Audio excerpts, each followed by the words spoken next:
আর তাছাড়া তুই জানলি বা কি করে যে আমি এখানে? ওকে, তুই ওখানেই থাক, আমি আসছি।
এই কাহিনীর এখানেই সমাপ্তি। আর কোনোদিন কেউ কিছু জানতে পারবে না।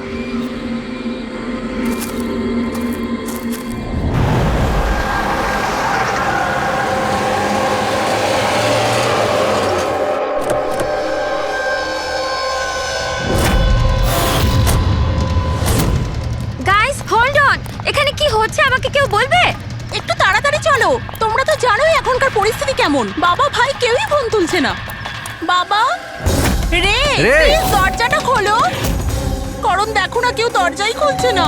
বাবা, মিঠুন কাকা, রে, মিঠুন কাকা। ও মাই গড রে, oh my bro, my bro.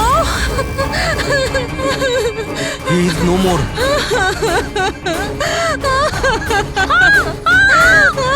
Mithun কাকা, মিঠুন কাকা, মিঠুন কাকা, মিঠুন কাকা। বেহুশ। বাবা, বাবা, বাবা, বাবা, বাবা।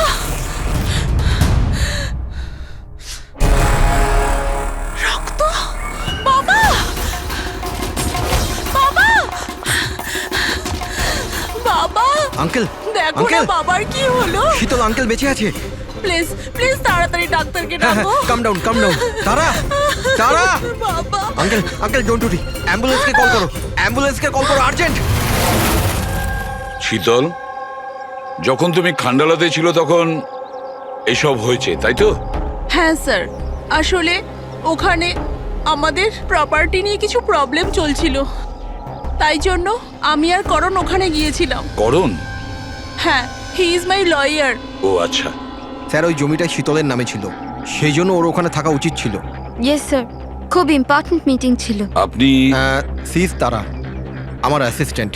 তো শীতল, যখন তুমি খান্ডালায় যাচ্ছিলে তখন বাড়িতে শুধুমাত্র তোমার বাবা কল্যাণবাবু আর তোমার ভাই ছিল, আর এই কাজের লোকটা ছিল, তাই তো? হ্যাঁ স্যার, আসলে অন্তত 8 বছর আগে একটা অ্যাক্সিডেন্ট হয়েছিল, তাই বাবা দৃষ্টি হারিয়ে ফেলেছিল। ও, বাবা দেখতে পান না, আর মিঠুন কাকা ওনার একা খেয়াল রাখতে পারবেন না, তাই রে এখানেই থেকে গেল। আমার ওদের দুজনকে একা ছাড়াই উচিত হয়নি।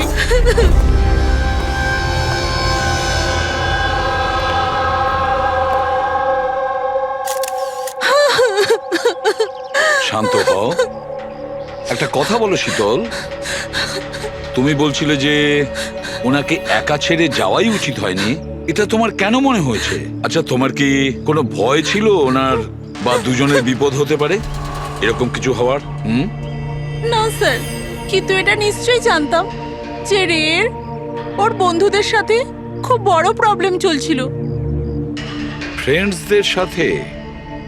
আর ওরা একে অন্যকে ব্ল্যাকমেল করছিল কোনো একটা ব্যাপার নিয়ে।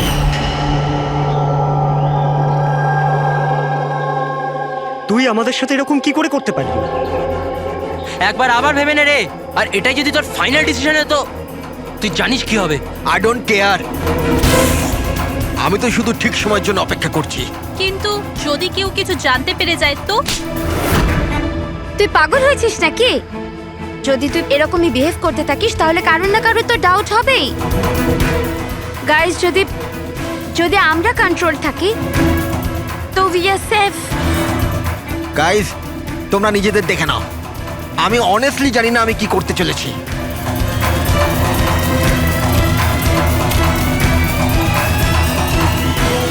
আমার রেড উপর একটুও ভরসা নেই। I can't trust him. যদি এর মুখ খোলে আমরা সবাই ফেঁসে যাব, তার আগে এর মুখ বন্ধ করতে হবে। শীতল, যা কিছু তোমার ভাইয়ের সঙ্গে হয়েছে সেটার জন্য আমি খুব দুঃখিত। I am so sorry. একবার তোমার বাবার জ্ঞান ফিরে আসুক, তখন সব কথা পরিষ্কার হয়ে যাবে। আচ্ছা মিঠুন, কালকে রাত্রে তুমি এখানেই ছিল তো? কি কি হয়েছিল আমাকে ঠিক করে বলো।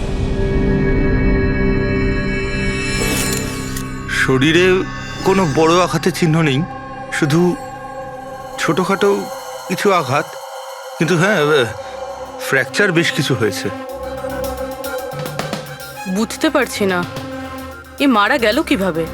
আমি আমার কাজ করছিলাম, হঠাৎ আলো চলে গেল আর কেউ আমার মুখ চেপে ধরলো। ও, আমি অজ্ঞান হয়ে গেছিলাম স্যার। যখন চোখ খুললাম আপনি সামনে ছিলেন। বাকি আর কিছু মনে পড়ছে না স্যার। ঠিক আছে, কেঁদো না। স্যার, হ্যাঁ, স্যার মৃত্যুর কারণ তো পোস্টমর্টমের পরেই বোঝা যাবে। কিচ্ছু মাথায় ঢুকছে না স্যার, কিন্তু যেই খুন করে থাকুক খুব ভেবে চিন্তে করেছে। খুব চালাক কিন্তু এই খুনি। একটা কাজ করি, আমরা এই বাড়িটাকে আবার আমরা ভালো করে চেক করি।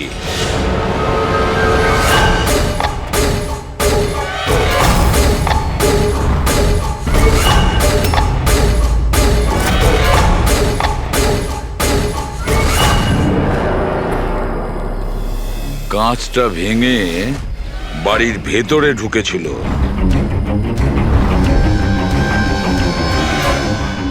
এই দেখো, রক্ত লেগে আছে, হয় ঢোকার সময় না হলে বেরোনোর সময়।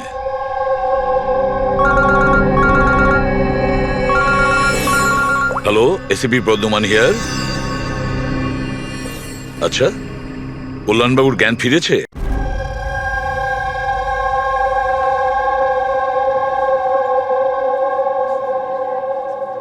বাবা, কল্যাণবাবু,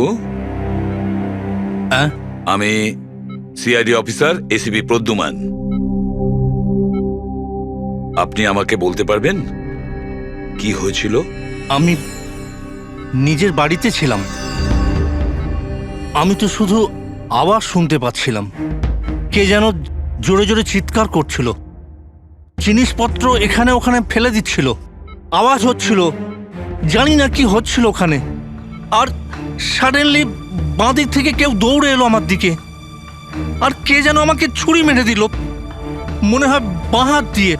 আর এর আগে আমি রেকে কিছু রে কোথায়? রে ঠিক আছে তো? ঠিক আছে? শীতল, শীতল, তুই কিছু বলছিস না কেন? হে ভগবান, হে ভগবান! যা কিছু হয়েছে আমরা তা তো বদলাতে পারবো না, কিন্তু যে আপনার মেয়েকে খুন করেছে তাকে শাস্তি পাওয়ানোর অবশ্যই চেষ্টা করব। হ্যাঁ কল্যাণবাবু, আপনি বলছেন কেউ আপনার বাঁ দিক থেকে এসে আপনাকে ছুরি দিয়ে আঘাত করে, তাই তো? লেফট হ্যান্ড সাইড থেকে। হ্যাঁ। আচ্ছা, কোনো বিশেষ ব্যাপার মনে পড়ছে ওই লোকটার ব্যাপারে? হ্যাঁ। হ্যাঁ, কোনো বিশেষ কথা? হ্যাঁ, ও স্যার, ও লেফট হ্যান্ডেড ছিল। লেফট হ্যান্ডেড ছিল। সেটা আপনি কি করে বলতে পারেন? স্যার, আমি বুঝতে পেরে যাই, আমার সেন্স খুব স্ট্রং। ও যখন আমাকে আক্রমণ করে আমি ওর হাত ধরে ফেলেছি, আর ও এত স্ট্রং ছিল, ও নিশ্চয়ই লেফট হ্যান্ডেড ছিল স্যার। 100% লেফট হ্যান্ডেড ছিল। আচ্ছা ডক্টর, এনার শরীরে যে আঘাত লেগেছে সেটা কি সত্যিই কোনো বাঁ হাতের লোকের কাজ? ইয়েস স্যার, আঘাতের চিহ্ন দেখে এটাই মনে হচ্ছে। যাই হোক স্যার, কিছু একটা তো জানা গেল। হ্যাঁ, ওই 4-4টে বন্ধু ছেলেটাকে হুমকি দিচ্ছিল। গোলমাল আছে, কিছু না কিছু গোলমাল তো আছেই এই 4 জনের মধ্যে। তানিশা, অঙ্কিতা, ভিওয়ান আর শ্যাম। নিয়ে এসো ওই 4 জনকে, নিয়ে এসো।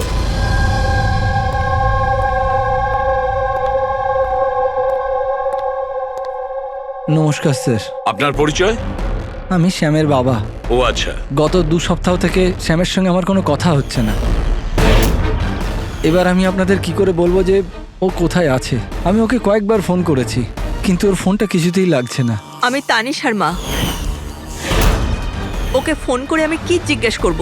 তানিশা আমাকে নিজেই বলেছিল যে ওর হলিডে ও এক্সটেন্ড করতে চায়, কিছুদিন ও ফ্রান্সে থাকতে চায়। আর আমি অঙ্কিতার ভাই, জাস্ট ফর নেমসে। ও বাবাকে ফাঁসিয়ে 80% প্রপার্টি ও নিজের নামে করে নেয়।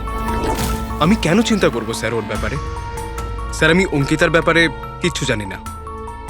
হ্যাঁ স্যার, আমি যেটা জানি যে ও 2 সপ্তাহ আগে দিল্লি গিয়েছিল কোনো মার্শাল আর্ট ক্যাম্পের জন্য। আচ্ছা। হ্যাঁ স্যার, আমি বিভানের ফ্রেন্ড। ওর বাবার কাছে এত টাকা আছে যে ও ঘুরে বেড়ায়, থাকবে কোনো হলিডেতে? মানে এই 4 জন গত 2 সপ্তাহ ধরে শহরের বাইরে, আর আপনাদের মধ্যে কেউই ওদের খোঁজ রাখেন না। ঠিক আছে, থ্যাংক ইউ ভেরি মাচ। আপনারা যেতে পারেন। যদি আমাদের দরকার পড়ে আপনাদের আবার ডেকে নেব। Thank you. আচ্ছা, 1 মিনিট। আপনারা কি কেউ বলতে পারবেন যে শ্যাম, তানিশা, ভিভান আর এই অঙ্কিতা 4 জনের মধ্যে কেউ কি লেফট হ্যান্ডেড, বাঁ হাতে কাজ করে? হ্যাঁ স্যার, আমার ছেলে শ্যাম ও লেফটি। আচ্ছা। কেন স্যার? আরে না না, আমি এমনি।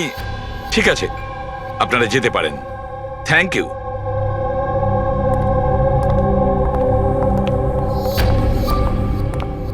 স্যার, এমন আবার নয় তো যে এই 4 জন মিলেই এই খুনটা করেছে?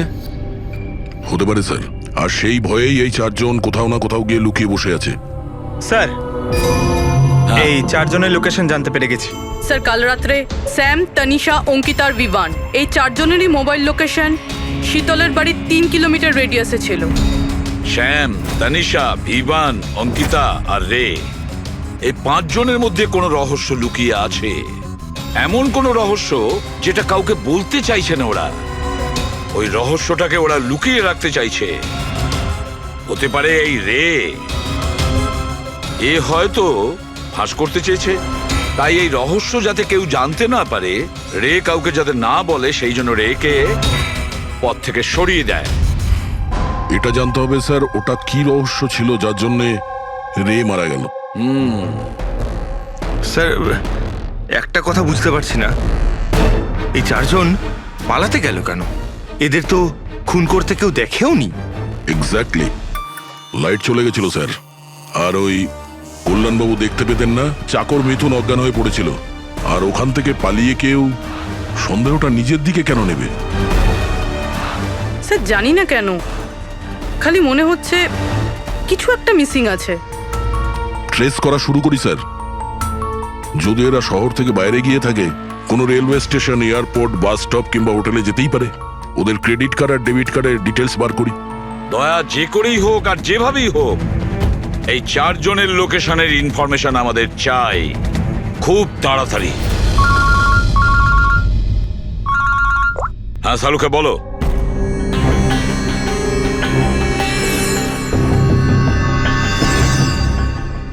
আচ্ছা সালুকে, তুমি এই কঙ্কালের ওপর রেড মার্ক গুলো কেন দিয়েছো? বস এইটা বোঝানোর জন্য যে কিভাবে এই রিপগুলো ভেঙে গুঁড়ো গুঁড়ো হয়ে গেছে। এই দেখো, এই যে এটা রের হাড়ের এক্সরে। এর উপর খুব জোরে বলপ্রয়োগ করে আঘাত করা হয়েছে। এক ঝটকায় এর ঘাড়ের হাড়টা ভেঙে গেছে। আর বস, একটা আঘাত তো এর রিবের ওপর এত জোরে করা হয়েছে যে একটাই ঝটকায় এর রিবের বাঁদিকের 12খানা হাড়ই একসঙ্গে এক ঝটকায় একটা আঘাতে ভেঙে গেছে। আর মজার কথা হলো একই সিমেট্রিতে। এক ঝটকাতে 12টা হাড়। ফলাফল হার্ট বন্ধ হয়ে যাওয়া, হার্ট ব্লক। এর হার্টের ওপর খুব প্রেসার পড়েছিল। আর অদ্ভুত ব্যাপার হচ্ছে বস, এত জোর দিয়ে একে আঘাত করা হয়েছিল, এই রকম আঘাত কোন রকম অস্ত্র বা হাত দিয়ে করা সম্ভব নয়। একে দেখে তো মনে হচ্ছে যে খুনি খুব ভালো করেই জানতো বস। খুনি জানতো যে কোন পয়েন্টে আঘাতটা করলে একসঙ্গে এই সমস্ত হাড়গুলো একেবারে ভেঙে যাবে এক সিমেট্রিতে। হাত দিয়ে কেউ এত জোর তো করতে পারবে না। হ্যাঁ করতে পারে যদি কেউ মার্শাল আর্টের ব্যাপারে জানে তাহলে। হ্যাঁ, যেমন কুমফু, ক্যারাটে, তাইকোয়ান্ডো, এগুলোর মধ্যে এমন বিশেষ ধরনের মুভস থাকে যাতে এতটা শক্তি ক্রিয়েট করা যেতে পারে। এটা হতে পারে বস। আর এই ঘটনাটা সেই ঘটিয়েছে যে মার্শাল আর্ট জানে, যেমন আর্মি ব্যাকগ্রাউন্ডের কেউ। Martial arts? ওই মেয়েটা দিল্লিতে গেছে না মার্শাল আর্টের ট্রেনিং এর ক্যাম্প অ্যাটেন্ড করতে? কি যেন নাম ওই মেয়েটার? অঙ্কিতা। অঙ্কিতার ভাই তো আমাদের এটা বলেছে। স্যার আমি যেটা জানি যে ও 2 সপ্তাহ আগে দিল্লি গিয়েছিল কোনো মার্শাল আর্ট ক্যাম্পের জন্য। আর স্যার, খুনের রাতে ওর ফোন শীতলের বাড়ির আশেপাশেই ছিল। ওই হয়তো করেছে। শ্যামের সাথে মিলে। হ্যাঁ, কল্যাণবাবুর ওপর যে ছুরি চালিয়েছিল সেই ব্যক্তি একজন বাঁহাতি, লেফট হ্যান্ডেড। এটা হতে পারে, কারণ এই শীতলের বাড়িতে যে জানলা থেকে আমরা ব্লাড স্যাম্পল পেয়েছিলাম, ওর ডিএনএ শ্যামের বাবার ডিএনএ এর সঙ্গে ম্যাচ করে যাচ্ছে। তার মানে শ্যাম ওখানেই ছিল। আর অঙ্কিতাও। এবার আমাদের এটা জানতে হবে যে শ্যাম, অঙ্কিতা, তানিশা আর বিবান এই মুহূর্তে কোথায় আছে। আচ্ছা, আপনি ক্যাব ড্রাইভার, আপনি সেই সময় কোথায় ছিলেন?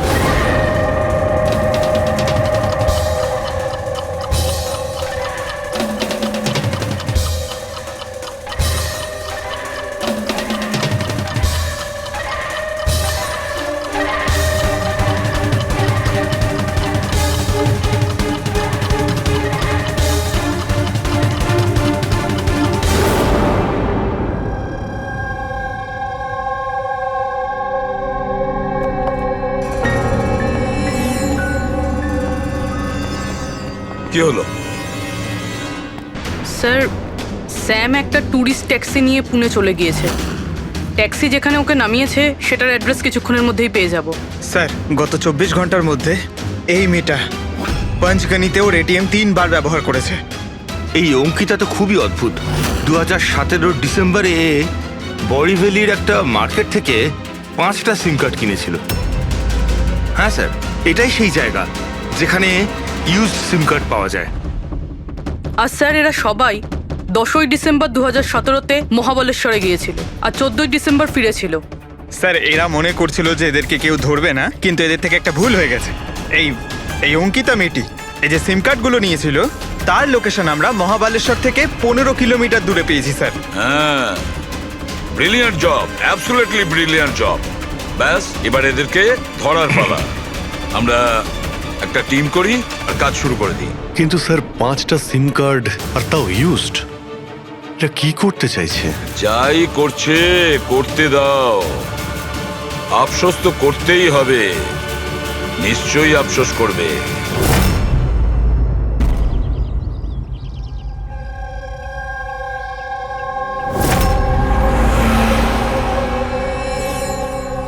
কার ফোন এসছে? কোনো বিভানের। বিভানের ফোন কি করে আসবে? আপনি ঠিক করে শুনেছেন তো? এখন ও বিভান বললো তো বিভানই হবে, আমি কি করে জানবো? কথা বলুন। হ্যালো, কে বলছেন? তুই? আমি বলেছিলাম না আজকের পর থেকে আর আমরা যোগাযোগ রাখবো না। কেন কল করেছিস? আর তাছাড়া তুই জানলি বা কি করে যে আমি এখানে? ওকে, তুই ওখানেই থাক, আমি আসছি।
মাঝ রাস্তার বডিটা পেয়েছি স্যার। কেউ দিন দুপুরে ভিড় বাজারে ওকে গুলি করেছে স্যার। লং ডিস্টেন্স শট ছিল, অবভিয়াসলি স্নাইপারই হবে। স্নাইপার লং ডিস্টেন্স থেকে গুলি চালিয়েছে, তার মানে কেউ জানেই না যে গুলি কোথা থেকে চালানো হয়েছে আর কেই বা গুলি চালিয়েছে। যাই হোক, thank you very much. Sir sir sir আমরা একে প্রায় ধরেই ফেলেছিলাম, কিন্তু হঠাৎ কেউ একেও মেরে দিল। সেটাই তো। স্যার এটা তো কাকতালীয় হতেই পারে না।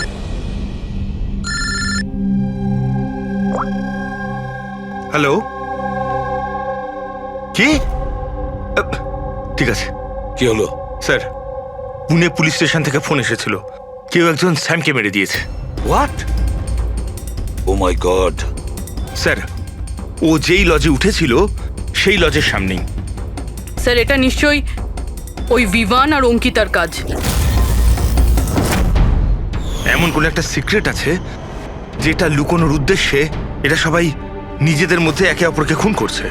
সে যেই হোক, সে কি করে জানলো যে আমরা তার কাছে যাচ্ছি? 4 জনের মধ্যে 2 জন আছে, এক ভিভান আর অঙ্কিতা।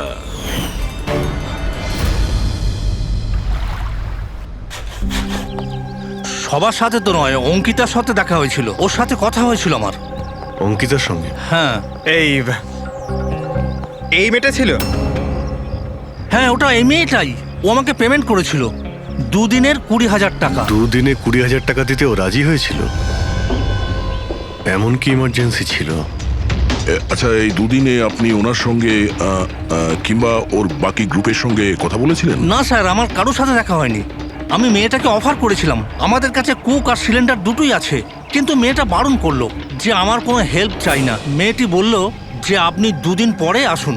আর 2 দিন পর যখন আমি ফিরে এলাম তখন এখানে সব একরকমই ছিল, কোনো ময়লা কোনো নোংরা পড়েছিল না, সব পরিষ্কার ছিল স্যার। আচ্ছা, তারপরে আপনি এই জায়গাটা অন্য কাউকে দিয়েছিলেন? না স্যার, এই জায়গাটা রেনোভেশন করানো ছিল, এই জন্য জায়গাটা বন্ধ করে দিয়েছিলাম। আপনার ক্লিনারকে একটু ডাকুন, ওর সঙ্গে কিছু কথা বলবো। আমি পাঠাচ্ছি। কোনো ক্লিনার আর কোনো কুক ছাড়াই 2 দিন এখানে ছিল। কিছু না কিছু গন্ডগোল তো হচ্ছিল এখানে। আচ্ছা, এই কটেজটা পরিষ্কার তুমিই করো? হ্যাঁ স্যার। চলো।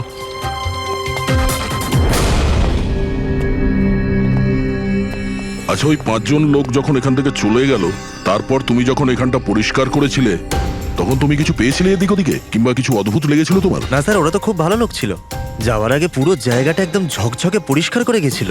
জানি না কোন সাবান কোন ডিটারজেন্ট ব্যবহার করেছিল, পুরো ঘর চকচক করছিল। আরে বাহ, এখানে ঘর পরিষ্কার হচ্ছে। এটা কোন ডিটারজেন্ট ম্যাডাম? আরে কিছু না, রাতে পার্টি হয়েছিল তাই একটু বেশি নোংরা হয়ে গেছে। তুমি যাও, আমরা করে নেব। যাও। পরিষ্কার করুন, আমি আসছি। এক মিনিট। এই নাও, এটা নিয়ে যাও। হ্যাঁ, যাও যাও যাও যাও যাও।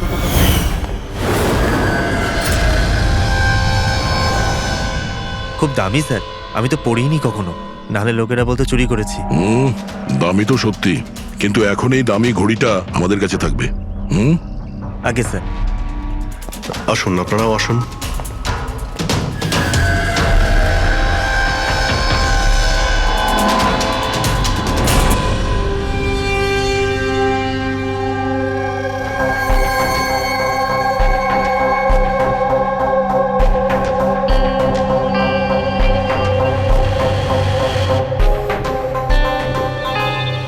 স্যার, এই 3 জনকে তো মার্ডার করে দেওয়া হয়েছে। এখন বাকি বিভান আর অঙ্কিতা। খুনি এদের 2 জনের মধ্যে কেউ হবে। এই বিভানই হবে। ওই শ্যামকে ফোন করে লজের বাইরে ডেকেছিল। সে যেই হোক, ও কি করে জানতে পারছে যে আমরা কোথায় যাচ্ছি? আর যখনই আমরা ওখানে পৌঁছে যাচ্ছি তার আগেই ও ওখানে পৌঁছে খুন করে পালিয়ে যাচ্ছে। শ্যাম কোন লজে উঠেছিল আর তানিশা কোন রাস্তা দিয়ে যাবে, এই সব ইনফরমেশন আমাদের কাছেই তো ছিল। খুনির কাছে কিভাবে পৌঁছলো? স্যার, হয়তো ওরা একে অপরের কন্ট্যাক্টে ছিল। না পুরবি, একদম নয়। কারণ ওই লজের মালিক বলেছে শ্যামকে যখন ভিভান ফোন করেছিল ও তখন চমকে উঠেছিল। আমি বলেছিলাম না আজকের পর থেকে আর আমরা যোগাযোগ রাখবো না। কেন কল করেছিস? বস, হ্যাঁ, ক্রাইম সিনে এই যে সোপিসটা পাওয়া গেছে, এর ওপর অক্সিজেন প্রডিউসিং ডিটারজেন্ট লেগে আছে। এটাকে অক্সিজেন প্রডিউসিং ডিটারজেন্ট দিয়ে পরিষ্কার করা হয়েছে। সেটা আবার কি? ফ্রেডি, এটা হচ্ছে এমন এক ডিটারজেন্ট যেটার দ্বারা সব ধরনের এভিডেন্স মুছে ফেলা যায়, রক্তের দাগ পর্যন্ত। এর থেকে কোনো রকম ডিএনএ পাওয়া যাবে না। তাহলে স্যার, হলিডে হোমে খুন হয়েছিল? এক্স্যাক্টলি। আর হ্যাঁ, এই ঘড়িটা, এর ওপর আলাদা আলাদা লোকের আঙুলের ছাপ তো আছেই, সেই সঙ্গে আমি এটাতে কারোর ডিএনএও পেয়েছি। তাহলে হয়তো ওই এই খুনের পর্দা ফাঁস করতে চেয়েছিল। পুরবি, একটা কাজ করো, বিউরোতে যাও আর রক্তের রিপোর্টগুলো চেক করো, মিসিং পার্সনদের রিপোর্ট চেক করো, দেখো কোনো রিপোর্টের সঙ্গে এই ঘড়ির বিষয় আছে কিনা। তাহলে ওই 5 জনের মধ্যে বেঁচে আছে 2 জন, বিভান আর অঙ্কিতা। যদি খুনি এদের 2 জনের সঙ্গে কন্ট্যাক্ট করতে চায়, তাহলে সে ওই যে 5টা ইউজড সিম কার্ড আছে না, সেটা এর কাছে থাকতে পারে, আর ওরই মধ্যে কোনো নাম্বার দিয়ে সে ফোন করবে, তাই না? ওই নাম্বারটা ট্র্যাক করি আমরা। স্যার, তানিশার খুন হয়েছে পঞ্চগানিতে, শ্যামের খুন হয়েছে পুনেতে। 2টো জায়গার 100 কিলোমিটার দূরত্ব, কিন্তু খুন করা হয়েছে সেম টাইমে। আর একই সময়ে কেউ 2 জায়গায় কি করে হতে পারে স্যার? কেউ তো আছে যে এই প্ল্যানে যুক্ত আছে স্যার। ধরে নিলাম দয়া এই খুনির সঙ্গে অন্য কেউ জড়িত আছে। একবার এই ভিভান আর অঙ্কিতা যদি আমাদের গ্রিপে আসে না, তাহলে সব প্রশ্নের উত্তর আমরা পেয়ে যাব। একটা কাজ করো অভিজিৎ, সাইবার ডিভিশন থেকে কোনো হ্যাকারকে ডাকো।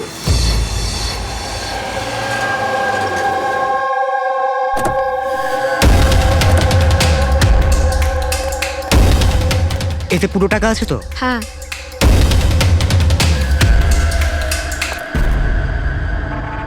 একটা মিসিং রিপোর্ট তো লেখানো হয়েছে, যেখানে এই ঘড়ির ব্যাপারে বলা হয়েছে। কোন রণধীর কুমার নামের এনআরআই আছে। কবে ফাইল হয়েছিল এই রিপোর্টটা? 6 ডিসেম্বর 2017। কোন করণ যোশী ফাইল করেছিল। হ্যাঁ, এই দেখুন।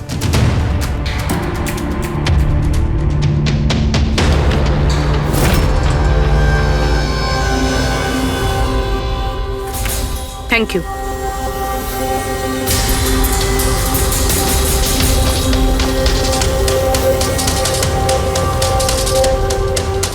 ওরা আবার এই লোকটাকেও মেরে ফেলেনি তো? আর এই করণ ওই লোকটার মৃত্যুর প্রতিশোধ নিচ্ছে না তো? করণ?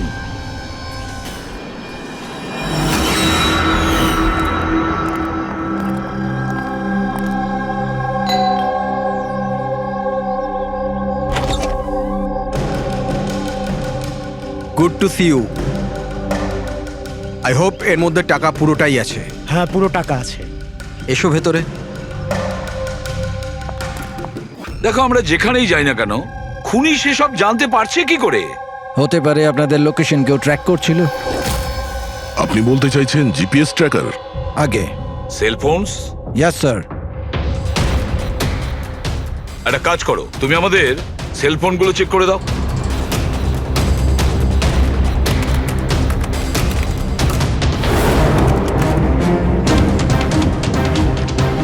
তুমি টাকা চেয়েছিলে, আমরা নিয়ে এসেছি। এবার ওই এভিডেন্স দাও আর সব শেষ করো। শেষ করব যেরম ভাবে তোমরা রণধীরকে শেষ করেছিলে। করণ, আমাদের প্রমাণ দাও। হ্যাঁ দেবো, কিন্তু তার আগে আমি তোমাদের কারোর সাথে দেখা করাতে চাই। কে? ডাকছি।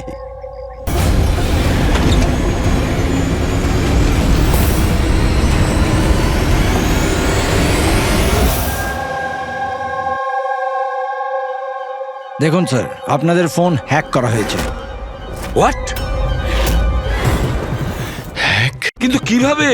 আপনাদের ফোনে হিডেন স্পাইওয়্যার আছে, যাতে আপনাদের সমস্ত ইমেল, কল, মেসেজেস সমস্ত কিছু ট্র্যাক করে নিচ্ছিল। কিন্তু আমাদের ফোন হ্যাক কে করতে পারে আর কবে করেছে? ফোন তো বেশিরভাগ আমাদের সঙ্গেই থাকে। এক minute Abhijit, I see you. আমাদের ফোনগুলো তখনই ও হ্যাক করেছে। আর অভিজিৎ স্যার, দয়া স্যার, আপনাদের দুজনের ফোনগুলো বোধহয় ও এসিপি স্যারের ফোন থেকে হ্যাক করেছিল।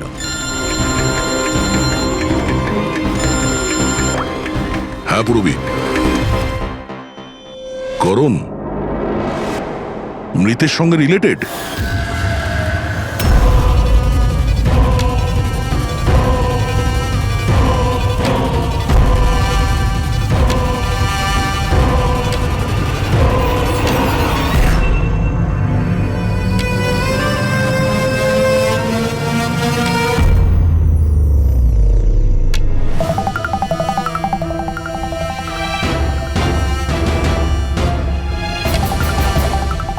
যেই শাস্তি রণধীর তোমাদের দিতে চেয়েছিল, এখন আমরা তোমাদের দেব।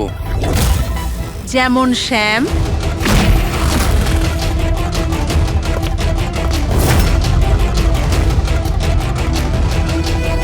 তনিষা আর রেকে দিয়েছি। এবার তোমরা দুজন বাকি আছো। তখনই রণধীরের আত্মা শান্তি পাবে। এই বাড়িতেই তোমরা মেরেছিলে না রণধীরকে?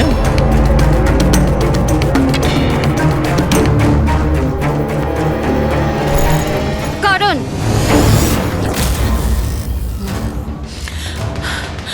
তোমার কাছে কোনো প্রমাণ নেই না? তুমি আমাদের ফাঁসিয়েছো না? হ্যাঁ? এই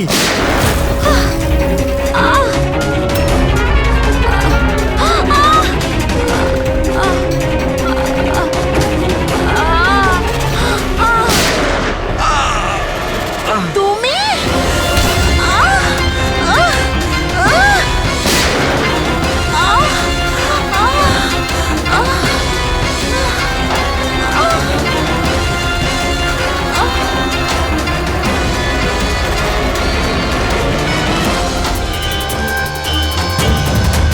তোমাকে কি মারবো? তুমি তো দেখতেই পাও না, কিন্তু মারতে তো হবেই। ব্যাস, এটাই প্রবলেম আজকালকার দিনে তোমাদের মতো ছেলে মেয়েদের। খুব তাড়াতাড়ি করো। তোমাদের মতো আজকালকার ছেলে মেয়েরা কোনো লক্ষ্যে পৌঁছানোর জন্য। এটা ধরো। কে বলে যে তোমাকে দেখার জন্য আমার চোখের দরকার পড়বে?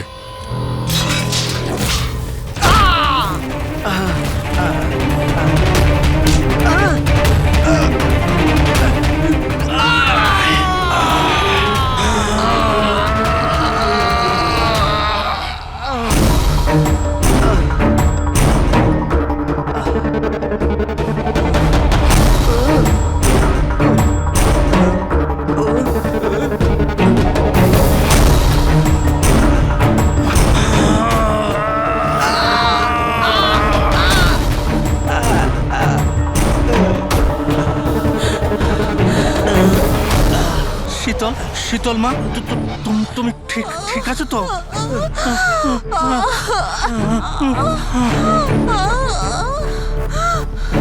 বাবা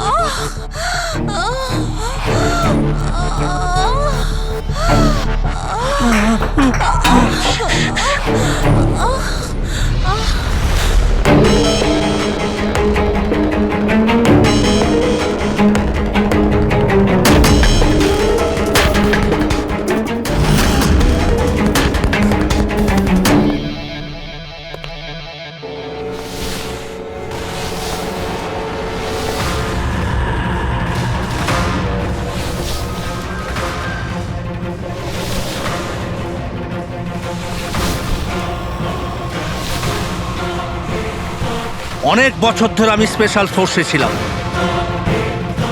শত্রুদের আমি চটকে মেরে আমি শুঁকে বের করে দিতাম। আর তুমি তো বাচ্চা।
ছেড়ে দাও ওকে।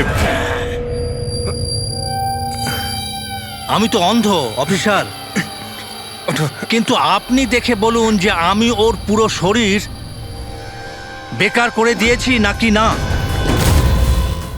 নাকি মারবো আবার?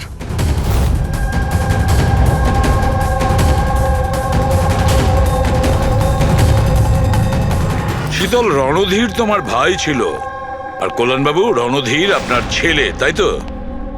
আর এসব করার জন্য আপনি সিআইডি কে ব্যবহার করেছেন, তাই তো? ঠিক বুঝেছেন আপনি। রণধীর শীতলের ভাই ছিল আর আমার ছেলে। মানে রের ভাই? না, রে আমার ছেলে নয়। ওকে তো শুধু আমি ব্যবহার করেছি আমাদের বোকা বানানোর জন্য, যাতে আমরা বিভান, অঙ্কিতা আর শ্যাম আর তানিশাকে দোষী মনে করি। আর ওদেরকে শাস্তি পাওয়াই, যাতে আপনার প্রতিশোধ পূর্ণ হয়। আমরা ওকে মারতে চাইনি। রণধীর অ্যাকসেন্ট ফ্রম কলগ্রামের স্টুডেন্ট ছিল, একদম সরল কিন্তু প্রচুর বড় লোক। অঙ্কিতা সবসময় একটা হাইফাই জীবন চাইতো, ওই এই প্ল্যানটা বানায় রণধীরকে কিডন্যাপ করে ওর থেকে টাকা চাওয়ার। কত টাকা চেয়েছিলে তোমরা? 5 কোটি। আর তাও তুমি মেরে দিলে ওকে? রণধীর পালাচ্ছিল, অঙ্কিতা রেগে গেল আর ওর 1 সেকেন্ডের বোকামির জন্য ও ওকে মেরে দিল। আর তারপর আমরা সবাই ঘাবড়ে গেলাম, মাথায় আসছিল না যে কি করব। তাই ওর বডি নিয়ে আমরা লেকে ফেলে দিলাম। আর রে এই কথাটা মেনে নিতে পারেনি, তাই তো? এখানেই তোমাদের প্ল্যান ফেল হয়ে যায়। স্যার, ওই রণধীরের ভারতে সব দায়িত্ব আমারই ছিল। কল্যাণ আঙ্কেল আর শীতল তো নিউ ইয়র্কে ছিল, কিন্তু রণধীরের কেয়ারটেকার আমি এখানেই ছিলাম। এদেরকে টাকা দেওয়ার পরও রণধীরকে এরা ছেড়ে দেয়নি, মেরে দিয়েছিল। তো আমি ঘাবড়ে গিয়েছিলাম, কিছু বুঝতে পারিনি। তারপর একদিন রের কল এলো। আমার বিশ্বাসই হচ্ছে না যে আমরা okay I am sorry uncle. কিছু হবে না তোমার। তুমি শুধু আমাদের বলে দাও যে বাকি বন্ধুরা কোথায়। আঙ্কেল ওরা সব বাইরে চলে গেছে। যতদিন না এই রণধীরের কেস মিটে না যাবে, আঙ্কেল ওরা ফিরে আসবে না। কোথায় আছে ওরা? আঙ্কেল ওই ব্যাপারে আমি কিচ্ছু জানি না। রে তো আমাদের কাছে ছিলই, আর শুধু 4 জন বাকি ছিল। আর এই কাজ আমরা একা করতে পারতাম না। আর তাই তুমি আমাদের ব্যবহার করেছো, তাই না? ওর কাছ থেকে সমস্ত ইনফরমেশন বের করার পরে ওকে তোমরা মেরে ফেলেছিলে, যাতে আমরা যখন ইনভেস্টিগেশন করব তখন যেন সব কিছু পরিষ্কার হয়ে যায়। আর তার সাথে আমাদের সব এভিডেন্সও দিয়ে দিলে, 4 জনের মোবাইল নাম্বার। আর শ্যাম যে প্যাথোলজিতে কাজ করতো সেখান থেকে ওর ব্লাডের স্যাম্পল আনিয়ে নিলে, আমাদের সবার ফোন হ্যাক করলে। ভীষণ ভালো প্ল্যানিং। কিন্তু একটা কথা ভুলে গিয়েছিলেন আপনি, শাস্তি দেওয়ার কাজ আপনার নয়, সেটা আইনের কাজ। রণধীরের মৃত্যুর প্রতিশোধ তো আপনি নিয়েছেন, কিন্তু শাস্তি আপনি নিজেকে দিয়েছেন। বড় ভুল করেছেন।